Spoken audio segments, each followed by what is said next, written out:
Olá, amigos que acompanham a TV Câmara de Tupã, uma TV a serviço da população. Começa agora mais um programa TV Câmara Recebe, com convidados especiais e assuntos, claro, do seu interesse.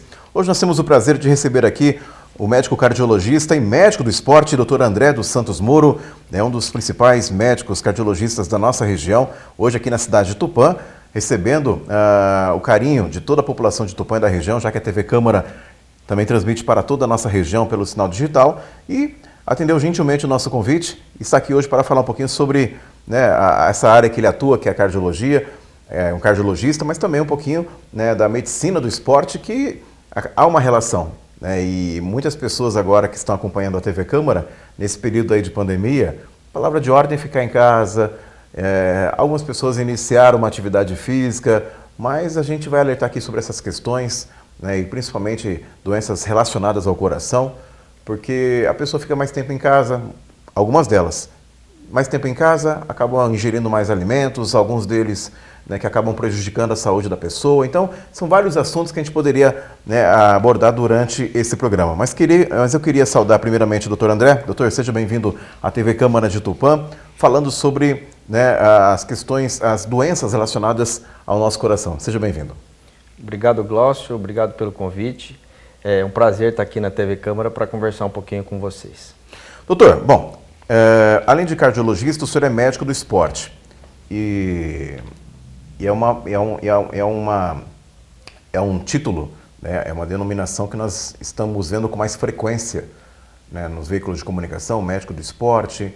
E a princípio, a primeira ideia que nós temos é que só tem a ver com esporte, mas pelo contrário, ela está à disposição para atender não só praticantes do esporte ou que estão iniciando em alguma modalidade esportiva, mas também para as pessoas que queiram ter uma qualidade de vida. Vamos falar um pouquinho sobre a medicina do esporte, primeiramente o que consiste, as áreas de atuação da medicina do esporte. Então, Glaucio, a medicina esportiva é uma especialidade médica, assim como a cardiologia, a ortopedia, a ginecologia. E ao contrário do que parece, a medicina se chama medicina do esporte e do exercício. E ela foca principalmente o tratamento e prevenção de doenças através das atividades esportivas. E atividades esportivas são muito frequentes, todos fazemos atividades físicas todos os dias. Sair para comprar um pão na padaria é uma atividade física. Diferentemente do esporte, que é uma atividade física coordenada, se as pessoas introduzirem os exercícios físicos, as atividades físicas nas suas vidas, provavelmente o número de pessoas doentes no futuro vai ser muito menor. Eu gosto sempre de fazer um comparativo. No século passado, existiam muito poucas pessoas magras, porque eram poucos carros, nós não tínhamos todas as facilidades que temos hoje, as pessoas andavam muito mais sem usar meios de locomoção e a maioria das pessoas eram muito magras. O número de pessoas com pressão alta, diabetes, colesterol era muito menor. A medicina esportiva trata das pessoas através da introdução dos exercícios físicos e das atividades físicas para melhorar a vida das pessoas. Doutor, eu acho que é importante nós esclarecermos uma questão. Muita gente fala, mas eu não tenho mais idade para realizar uma atividade física. Já passei da idade.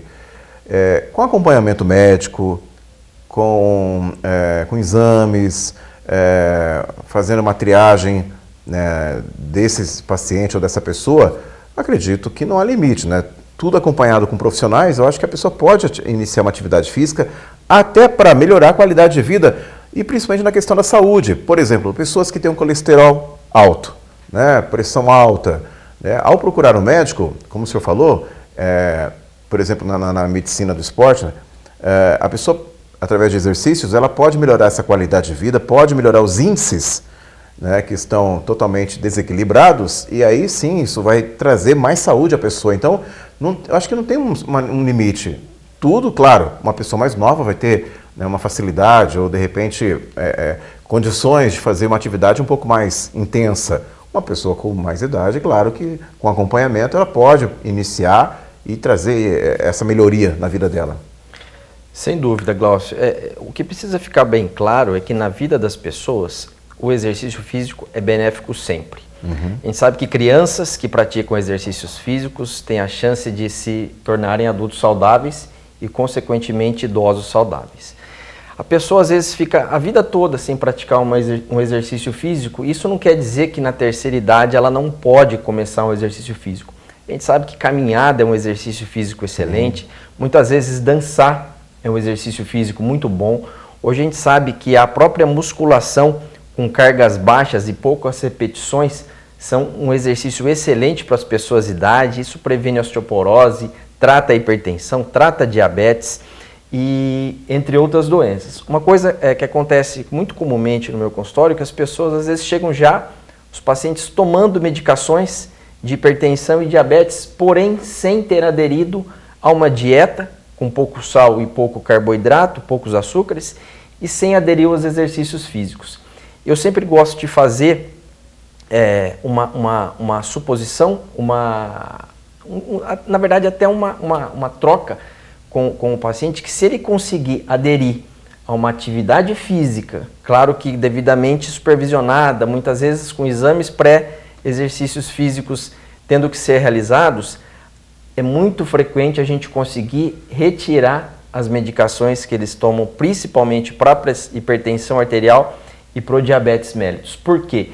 Porque a dieta com pouco açúcar, a dieta com pouco sal e os exercícios físicos são, na verdade, um remédio para essas pessoas e muitas vezes a gente consegue retirar os medicamentos que essas pessoas estavam usando. Isso para a gente que trabalha com prevenção é sensacional. O paciente fica feliz, ele se sente melhor, o humor melhora, não é só ganho orgânico, a pessoa faz mais amigos, fica mais sociável, tem menos depressão, menos ansiedade, então isso é um ganho que a gente fica muito feliz quando os pacientes conseguem aderir. Doutor, mas também, até como advertência e alerta, a pessoa que quer iniciar, por exemplo, a partir do dia 1º vou iniciar o meu regime. E aí a pessoa já se empolga, faz aquela caminhada de 3 horas, né? Nossa, hoje consegui fazer 3 horas. Eu acho que tudo tem que ter limite, tudo tem que ter um acompanhamento. Eu acho que é importante a pessoa procurar um profissional. Eu até queria que o senhor falasse um pouquinho sobre os riscos, de repente, de uma pessoa, por conta própria, iniciar uma atividade física, sem um acompanhamento, porque isso, inclusive, dependendo da forma que a pessoa realizar essa atividade física, ela pode trazer malefícios, por exemplo, lesões, alguma coisa mais grave, que pode acarretar, enfim, outros problemas, não só uma pressão alta, enfim, alguma coisa que a pessoa já esteja vivendo. Sem dúvida. Uma coisa que precisa ficar claro é o exercício, na maior parte das vezes, ele é bom, mas se a pessoa não estiver saudável, seja do coração, da coluna, do tornozelo, do quadril, o exercício físico pode servir como um gatilho para uma lesão de um ligamento, pode desencadear uma lesão ligamentar, uma lesão de tendão, ou mesmo um acidente vascular cerebral, que a gente conhece como derrame, ou um infarto do coração. Por quê? Porque durante a atividade física, naturalmente, a pressão arterial dessa pessoa e o número de batimentos cardíacos acelera. Então, essa pessoa tem que estar preparada para aquele momento de elevação de batimento cardíaco e de elevação de pressão.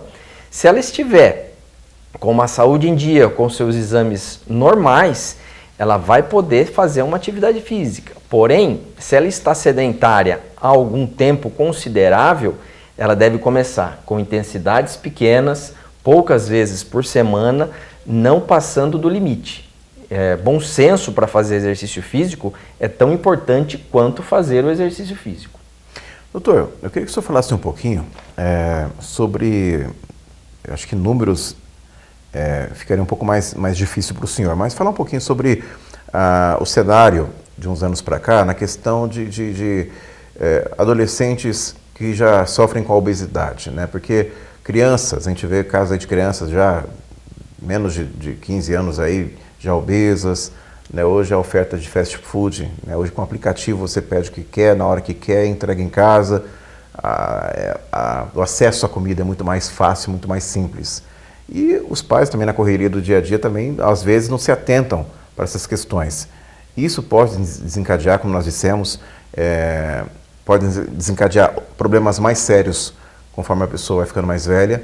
E o duro que, em muitas vezes, que eu acho que o senhor poderia falar com mais propriedade, doenças relacionadas ao coração, quando a pessoa sente uma pontada, uma coisa mais grave, aí ela, vou procurar um médico, estou sentindo essa pontada já algumas vezes. Mas assim, às vezes, infelizmente, é uma doença silenciosa que já está obstruindo ali, né, uma artéria, uma veia, isso pode levar até a morte se a pessoa não procurar um médico com antecedência. Então, é uma coisa muito séria, né? O coração é um órgão muito, assim, é um dos principais órgãos do ser humano, além do cérebro, mas eu falo assim, o coração tem que ter uma atenção especial, a pessoa tem que ter essa ciência e desde pequeno já passar essa mensagem ao seu filho, à sua filha, na questão de alimentação, de atividades como o senhor disse, porque o coração, quando ele está ali com problema, infelizmente, algumas vezes é um pouco tarde, né, para a pessoa procurar uma ajuda, procurar um médico, procurar um tratamento, no caso. Sem dúvida. A gente está vivendo uma época que a palavra pandemia é uma palavra muito falada, mas a gente não pode esquecer que a obesidade é uma epidemia. Sim. Hoje, no Brasil, a gente tem mais de 50% da população em sobrepeso. Mais de 50%? Mais de 50% dos números do DataSUS. 51% a 55% das pessoas estão com sobrepeso, isto é, estão acima do peso normal, incluindo crianças.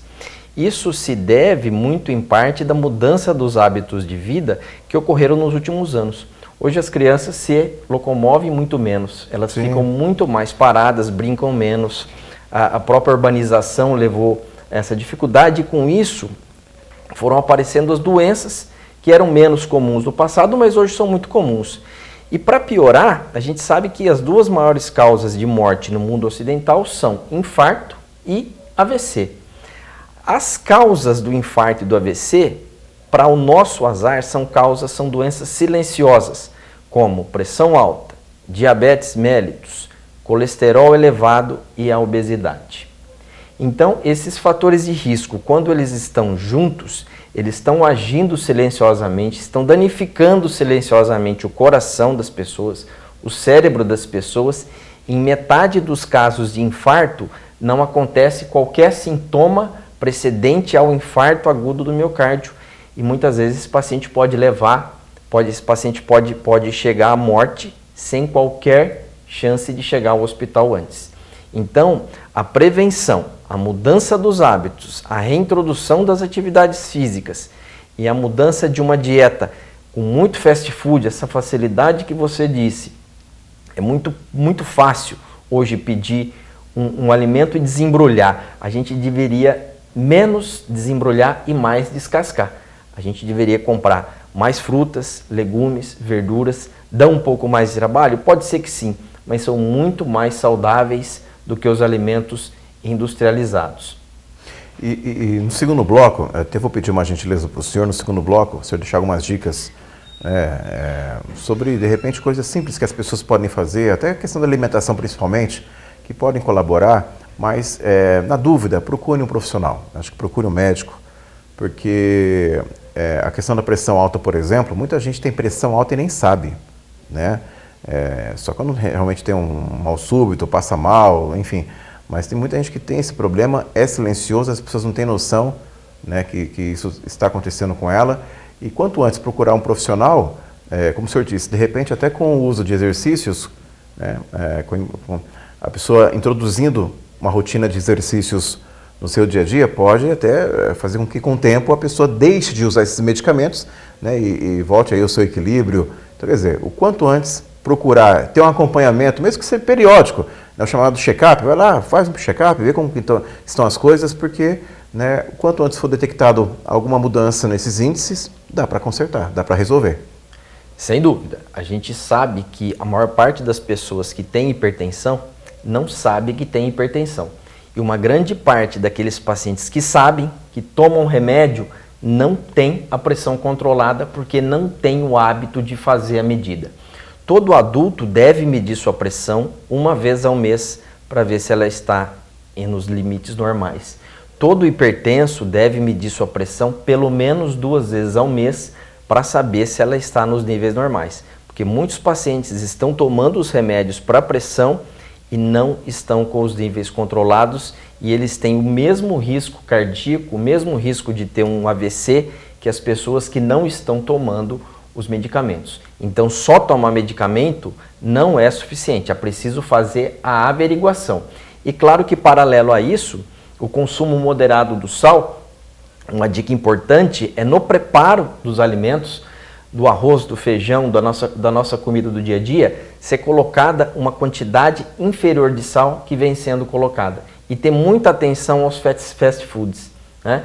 Qualquer pizza, qualquer lanche, qualquer produto que venha para nós, a quantidade de gorduras, a quantidade de sal é muito elevada. Por quê? São duas substâncias que dão sabor aos alimentos. Mas a gente sabe que se a comida for preparada em casa, a gente consegue utilizar uma quantidade enorme de temperos que não que não contenham sal, e é possível fazer sim uma dieta saborosa, uma quantidade menor de sal. Perfeito, perfeito. Nós chegamos ao final do primeiro bloco do programa TV Câmara Recebe. Temos aqui outros assuntos, muitas dúvidas, porque é um assunto de interesse de todos, né? Um grande cardiologista, o Dr. André, está aqui hoje, além de médico do esporte. Vamos falar um pouquinho sobre também, mais um pouco sobre a medicina do esporte, onde as áreas que vem atuando, vem trabalhando e tirando suas dúvidas também, porque com certeza, por mais que a gente sabe o que deve ser feito, uma maneira saudável de viver no dia a dia, praticar atividade física, não exagerar no sal, enfim, entre outras questões, infelizmente a gente ainda de vez em quando acaba esquecendo. Então, doutor, no segundo bloco eu vou pedir até umas dicas para ele também, gentilmente, para que ele deixe aqui para o nosso telespectador, você que de repente não tem muito tempo de praticar uma atividade física, mas você pode fazer de repente na sua própria casa, dicas simples para que você realmente tenha uma qualidade de vida, uma boa qualidade de vida, porque em tempos que a palavra de ordem fica em casa, temos que tomar cuidado, porque aí isso acaba comendo mais, acaba ganhando alguns quilinhos e isso pode acarretar outros malefícios, outros problemas quanto à sua saúde. Daqui a pouquinho então a gente volta com o segundo bloco TV Câmara Recebe, hoje recebendo o médico cardiologista e médico do esporte, Dr. André dos Santos Moura. Daqui a pouquinho a gente volta aqui pela TV Câmara de Tupã, uma TV a serviço da população. Voltamos já.